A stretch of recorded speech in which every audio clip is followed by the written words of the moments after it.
If you are in Nigeria and you've never entered a rickety bus with speakers loud enough to rearrange your brain, seats that are meant to be fixed but swing like playground swings, and a driver that stops every 60 seconds to fix one thing or the other, then honestly, you have not seen anything yet.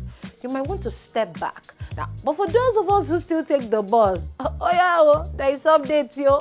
The federal government has looked at all these tired, coughing vehicles on our roads and decided it's time to stop managing wahala and start managing value. So instead of abandoned cars rotting by the roadside, Nigeria wants to turn scrap into cash. And that is where this new vehicle recycling plan comes in.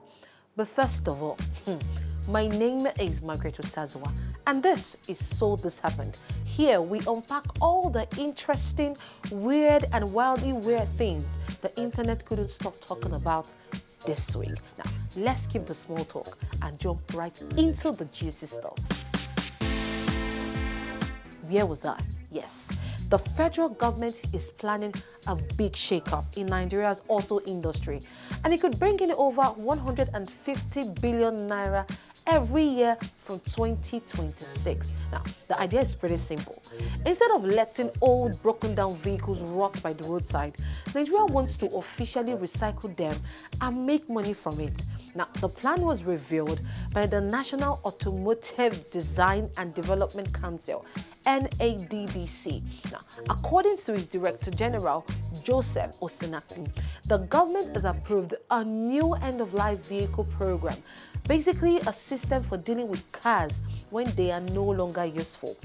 In many developed countries, when you buy a car and register it, you pay a small extra fee, right? Now, that money is saved for the future so that when the car finally packs up, it can be safely dismantled and recycled.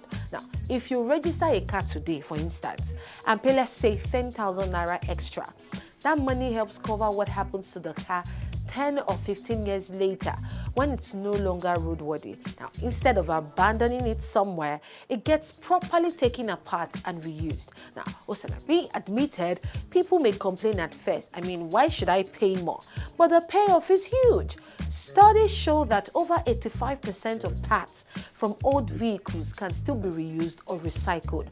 That is why places like Ladipo and the popular Belgian parts market already thrive. People trust used parts more than some new ones. Now, this matters because old vehicles stop being environmental and safety hazards. People can turn in old cars and still make money. And in fact, thousands of jobs will be created. I'm talking about mechanics, dismantlers, transporters, spare part sellers. I mean, the economy gains billions of naira every year. Now, from 2026, all used vehicles coming into Nigeria must be certified before export. This is to stop foreign dealers from dumping rusted end-of-life vehicles in the country. Osinakwe revealed that Nigeria has been a dumping ground because there were no strict checks. One foreign exporter even admitted shipping 8 containers of scrap vehicles to Nigeria simply because it was more profitable. Now, under the new rule, exporters, not Nigerians, will pay for certification. Importers must know exactly what they are buying, and bad vehicles won't cross the border anymore. So guys, on paper, this plan sounds like a win. I mean, cleaner roads, fewer death traps, more jobs, and billions of naira flowing into the economy instead of rust piling up everywhere. I mean, it could finally stop Nigeria from being the final bus stop for other countries' rejected vehicles and give structure to an industry that already exists informally. But now, let's be honest with each other. Implementation is where Nigeria often struggles. Extra registration fees may hit low-income car owners harder. Enforcement could be uneven, and corruption could water down the whole idea if checks aren't tight. Now, if certification becomes another box to tick instead of a real standard, bad vehicles may still find their way in. Still, if this policy is properly enforced and managed with transparency, it could mark a real shift. I mean, from surviving broken systems to actually building smarter ones. What are your thoughts on this? Let's discuss in the comment section below.